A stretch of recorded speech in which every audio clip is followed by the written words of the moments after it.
انسان بے حد مشقتوں سے بچ جاتا ہے اور اس کی تمام توانائیاں جو اس کی ناکام تجارت کی قدر نظر ہو جاتی تھی زندگی کے تعمیری نتائج مرتب کرنے میں صرف ہوتی ہیں، اور اس طرح انسانیت برق رفتاری سے اپنی منزل مقصود کی طرف بڑھتی چلی جاتی ہے۔ وہی عقل انسانی کو مردود قرار نہیں دیتی، نہ ہی اس کی تحقیر و تذلیل کرتی ہے۔ وہ عقل کا بڑا احترام کرتی ہے۔ وہ کہتی صرف یہ ہے کہ جس طرح انسانی آنکھ کے لیے سورج کی روشنی کی ضرورت ہے، اسی طرح عقل کے لیے وحی کی روشنی کی ضرورت ہے۔ تنہا عقل کی روح سے زندگی کے معاملات کا حل تلاش کرنے اور اس تلاش میں عقل کو وحی کی روشنی میں چلانے کا فرق ایسا ہی ہے جیسے ایک اندھا اور آنکھوں والے کا نئے نئے راستوں پر سفر کرنے کا فرق۔ سادہ الفاظ میں ہم یوں کہہ سکتے ہیں کہ عقل کی دو قسمیں ہیں، ایک نورانی، دوسری برہانی۔ کوئی شبہ نہیں کہ برہانی عقل حیرانی کو بڑھانے اور ترقی دینے کے سوا کوئی نتیجہ پیدا نہیں کر سکتی۔ اگلا شعر ہے کہ اس پیکر خاکی میں ایک شے ہے سو وہ تیری، اس پیکر خاکی میں ایک شے ہے سو وہ تیری، میرے لیے مشکل ہے اس شے کی نگہبانی۔ پیکر خاکی سے مراد مٹی کا جسم، نگہبانی سے مراد رکھوالی۔ میں آپ سے میں گفتگو ہوں اور بار بار میرے ہاتھ، میرے پاؤں، میری آنکھیں، میری روح، میری جان کا ذکر کرتا ہوں، جس سے یہ بات واضح ہو جاتی ہے کہ میں اپنی ان چیزوں کو جس شے کی طرف نسبت دے رہا ہوں وہ شے میرے جسم کے علاوہ کوئی اور شے ہے۔ مجھے اطلاع ملتی ہے کہ مجھے اپنے محکمے میں ترقی مل گئی جس سے مجھے بہت خوشی ہوتی ہے۔ میرے قریبی دوست کی وفات ہو گئی ہے تو مجھے اس سے بہت رنج ہوتا ہے۔ اسی طرح بعض اوقات رنج، حسد، لالچ وغیرہ کی کیفیات لوگوں پر غالب آ جاتی ہیں۔ اس میں سے کسی شے کا تعلق میرے جسم سے نہیں ہے۔ اپنی ترقی پر میں جب خوش ہوتا ہوں تو میرا ہاتھ، میرا پاؤں، میرا بازو یہ خوشی محسوس نہیں کرتے، بلکہ ایک شے جو ہر وقت میرے ساتھ ہے وہ یہ خوشی محسوس کرتی ہے۔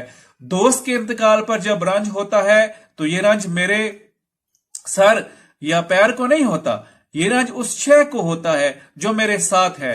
قرآن کریم نے اس شے کو لفظ نفس سے تعبیر کیا ہے اور ارشاد عالی ہے وَبَدَأَ خَلَقَ الْإِنسَانَ مِنْ طِينٍ ثُمَّ جَعَلَ نَسْلَهُ مِنْ سُلَالَةٍ مِنْ مَاءٍ مَهِينٍ ثُمَّ سَوَّاهُ وَنَفَخَ فِيهِ مِنْ رُوحِهِ وَجَعَلَ لَكُمُ السَّمْعَ وَالْأَبْصَارَ وَالْأَفْئِدَةَ قَلِيلًا مَا تَشْكُرُونَ کہ خدا نے انسانی تخلیق کے سلسلے کی ابتدا بے جان مادے سے کی، پھر اسے مختلف ارتقائی منازل سے گزارتے ہوئے اس مقام پر لے آیا جہاں اس کی نسل کی افزائش سلسلہ تولید سے ہونے لگی۔ اس مقام تک انسان اور حیوان میں کوئی امتیاز نہیں تھا، پھر اس نے اس سے حشو و زواج الگ کر کے اس میں خاص اعتدال پیدا کیا اور اپنی توانائی کا ایک شمع ڈال دیا، اور اس طرح تمہیں سماعت، بصارت اور قلب عطا کر کے اس قابل بنا دیا کہ تم مختلف علوم حاصل کر سکو۔ قلیلا ما تشکرون، لیکن تم میں بہت تھوڑے ہیں جو ان صلاحیتوں کا صحیح استعمال کرتے ہیں۔ یہ شے انسان کے سارے جسم میں ہوتی ہے۔ کوئی شخص یہ بات نہیں کہہ سکتا کہ انسان کا نفس اس کے سر میں ہے یا اس کے پاؤں میں ہے، لیکن ہاں یہ ضرور ہے کہ وہ ہے، لیکن ہر جگہ ہونے کے باوجود یہ تعین نہیں ہو سکتا کہ وہ جسم میں کس حصے میں ہے۔ بعض اوقات کسی حادثے کی وجہ سے ایک شخص کی ٹانگیں اور بازو کٹ جاتے ہیں، پھر بھی اس کا نفس اس کے ساتھ موجود ہوتا ہے۔ جسم کے کٹ جانے کی وجہ سے اس کی اس شے میں کوئی کمی واقع نہیں ہوتی۔ یہ بھی ممکن ہے کہ جسم کم ہو جائے اور اس کا یہ نفس بڑھتا جائے۔ ایک آدمی اگر حادثے میں جسم کم ہونے کے بعد کوئی خطیر رقم اللہ کے دین کی مدد کے لیے دے دے یا کسی فلاحی کام کے لیے دے دے تو اس نفس میں اضافہ ہی ہوتا چلا جائے گا۔ جسم کے بڑھ جانے یا کم ہو جانے سے نفس پر کوئی اثر نہیں پڑتا، یہاں تک کہ انسانی جسم کی موت آنے کے بعد بھی نفس انسانی زندہ رہتا ہے۔ علامہ صاحب نے ایک اور جگہ فرمایا ہے کہ یہ نقطہ سیکھا ہے میں نے بوح الحسن سے کہ جاں مرتی ہے جاں مرتی نہیں مرگ بدن سے۔ قرآن کریم نے عقل و شعور اور قلب سب الفاظ چھوڑ کر انسان کی زندگی، اس زندگی کے لیے نفس کا لفظ استعمال کیا ہے۔ اس نفس پر ایمان لانا ہر مسلمان کے لیے ضروری ہے۔ جو فرد یا جو قوم اس نفس پر ایمان نہیں لاتی وہ انسانیت کے معیار پر ہی نہیں آتی، وہ حیوانیت کی سطح پر زندگی بسر کرتی ہے۔ نہ اسے وحی کی ضرورت ہوتی ہے اور نہ ہی مستقل اقدار کی، اسے دین کی بھی کوئی ضرورت نہیں، جو انسان کو حیوانی سطح سے بلند کر کے انسانی سطح پر لاتا ہے۔ اس قوم کا تصور حیات ہی مادی ہوتا ہے۔ قرآن کریم کا تصور حیات نفس انسانی کی پرورش پر استوار ہوتا ہے۔ اسلامی نظام کی اساس انسانی ذات کے یقین پر ہوتی ہے۔ انسانی زندگی کا مقصد جسم انسانی کے ساتھ ساتھ اس ذات کی نشو و نما کرنا بھی ہے۔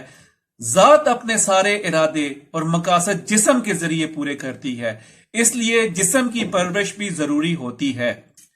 لیکن اصل مقصود بالذات ذات کی نشو و نما کرنا ہوتا ہے۔ ذات کی نشو و نما مستقل اقدار پر عمل کرنے اور صفات خداوندی کو اعلی حد بشریت اپنے میں زیادہ سے زیادہ پیدا کرنے سے ہوتی ہے۔ مستقل اقدار پر عمل اور صفات خداوندی کو اپنے میں پیدا کرنے کا عمل صرف اسلامی نظام میں ہی ہو سکتا ہے۔ غیر اسلامی نظام میں ان دونوں چیزوں پر عمل نہیں ہو سکتا۔ اس لیے قرآن کی روح سے اسلامی نظام قائم کرنا ضروری اور لازمی ہوتا ہے۔ علامہ موصوف کیونکہ غیر اسلامی نظام میں تھے، اس لیے انہوں نے فرمایا کہ میرے لیے مشکل ہے اس شے کی۔ اگلا شعر ہے کہ اب کیا جو فغاں میری پہنچی ہے ستاروں تک، اب کیا جو فغاں میری پہنچی ہے ستاروں تک، تو نے ہی سکھائی تھی مجھ کو یہ غزل خوانی۔ میری آؤ فغاں مراد اس سلسلے میں قصوروار قطعاً نہیں ہوں، میں کیا کروں، تو ہی نے مجھے غزلوں کے ذریعے آؤ فریاد کے طور طریقے سکھائے تھے۔ نہ ہو اگر نقش باطل تکرار سے کیا حاصل، ہو نقش اگر باطل تکرار سے کیا حاصل، کیا تجھ کو خوش آتی ہے آدم کی یہ ارزانی۔ نقش سے مراد تصویر یعنی ہستی، باطل سے مراد جھوٹا مٹ جانے والا، تکرار دہرانا، خوش آنا مراد اچھا لگنا، پسند آنا، ارزانی یا مراد بے قدری، سستا ہونا اور عام ہونا۔ یہ کیا کہ آدمی روز پیدا ہوتے اور مرتے ہیں، ان کے نقش مٹتے اور بگڑتے رہتے ہیں۔ اگر یہ نقش باطل تھا تو اسے بار بار بنانے سے کیا فائدہ، اگر یہ باطل نہ تھا تو مٹتا کیوں ہے۔ اے خدا، کیا تجھے بنی آدم کی ارزانی اور بے قدری پسند ہے کہ وہ لگاتار پیدا ہوتے اور مرتے رہیں۔ اگلا شعر ہے کہ مجھ کو تو سکھا دی ہے افرنگ نے زندگی، مجھ کو تو سکھا دی ہے افرنگ نے زندگی، اس دور کے ملا ہیں کیوں ننگے مسلمانی۔ افرنگ سے مراد اہل یورپ، زندگی یعنی بے دینی، کفر و الحاد، منافقت، ملحد، ننگے مسلمانی مسلمانوں کے لیے باعث شرم۔ مان لیجئے کہ مجھے اہل یورپ نے مذہب سے برگشتہ کر دیا اور میرے ایمان و یقین کی بنیادیں ہل گئیں، لیکن اس دور کے ملا تو یورپ نہیں گئے، ان پہ تو یورپی علوم و فنون کا پرتو نہیں پڑا، پھر کیوں وہ اسلام کے لیے باعث ننگ بن گئے ہیں۔ علامہ اور ملائیت بالکل دو مختلف نظریات ہیں۔ ملاؤں نے اپنے اقتدار اور اپنی گدیوں کو بچانے کی خاطر دین خالص میں طرح طرح کی چیزیں ملا کر اس کو مذہب بنا چھوڑا ہے، اور جب ایک نوجوان پڑھا لکھا باشعور مسلمان ان کی طرف رجوع کرتا ہے تو ان کے خود ساختہ اوہام اور باطل اور فرسودہ رسومات سے اس قدر برگشتہ ہو جاتا ہے کہ یہ ہے وہ اصل ننگے مسلمانی جس کی طرف علامہ کا اشارہ ہے۔ اگلا شعر ہے کہ تقدیر شکن قوت باقی ہے ابھی اس میں، تقدیر شکن قوت باقی ہے ابھی اس میں، ناداں جسے کہتے ہیں تقدیر کا زندانی۔ تقدیر شکن یعنی تقدیر کو توڑنے والی، تقدیر کا زندانی، تقدیر کا قیدی، مراد بے عمل۔ جس وجود کے متعلق بے سمجھ اور نافہم لوگ کہتے ہیں کہ وہ تقدیر کی زنجیروں میں جکڑا ہوا ہے، اس میں ابھی اتنی قوت باقی ہے کہ ان زنجیروں کو توڑ کر رکھ دے۔ قدر کے بنیادی معنی ہے اندازہ، پیمانہ۔ انسان کی ممکنات کا میدان بہت وسیع ہے، وہ اس کے لیے تقدیرات یعنی قوانین خداوندی کے انتخاب کا میدان بھی جیسا خود بن جائے گا ویسے ہی اس کی تقدیر بن جائے گی۔ جاوید نامہ میں اقبال فرماتے ہیں، رمز بار یکش بہر فی مزمر است، تو اگر دیگر شبی او دیگر است، خاک شو نظر ہوا سازت تیرا، سنگ شو ہر شیشہ اندازت تیرا، شب نبی افطندگی تقدیر توست، کل زمی پائندگی تقدیر توست۔ تم اگر کسی ایک حالت میں ہو اور اس کے مطابق قانون خداوندی کے نتائج تمہارے لیے ناخوشگوار ہیں تو تم اپنے اندر تبدیلی پیدا کر لو، اس سے خدا کا دوسرا قانون تقدیر تم پر منطبق ہو جائے گا اور تمہاری تقدیر بدل جائے گی۔ غرض یک تقدیر خون کردت جگر، خواہ از حق حکم تقدیر دگر، تو اگر تقدیر نو خواہی رواست، زاں کے تقدیرات حق لا انتہا ہست۔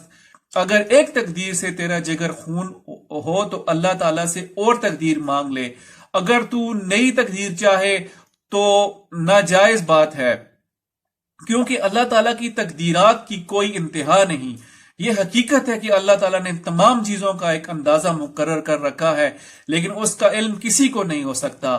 انسانوں نے اپنی کم ہمتی اور بے علمی کی بنا پر پیش آنے والی مصیبتوں کو تقدیر قرار دے رکھا ہے، حالانکہ یہ بالکل غلط ہے۔ اگر دو آدمی اکٹھے سفر پر روانہ ہو اور انہیں 10 میل مسافت طے کرنی ہو تو جو شخص تیزی سے چلتا جائے گا وہ یقیناً جلد سے جلد منزل مقصود پر پہنچ جائے گا، اور جو شخص قدم قدم ٹھہرے گا یا انتظار کرے گا کہ سواری ملے تو آرام سے پہنچ جاؤں، وہ راستے میں ہی رہ جائے گا۔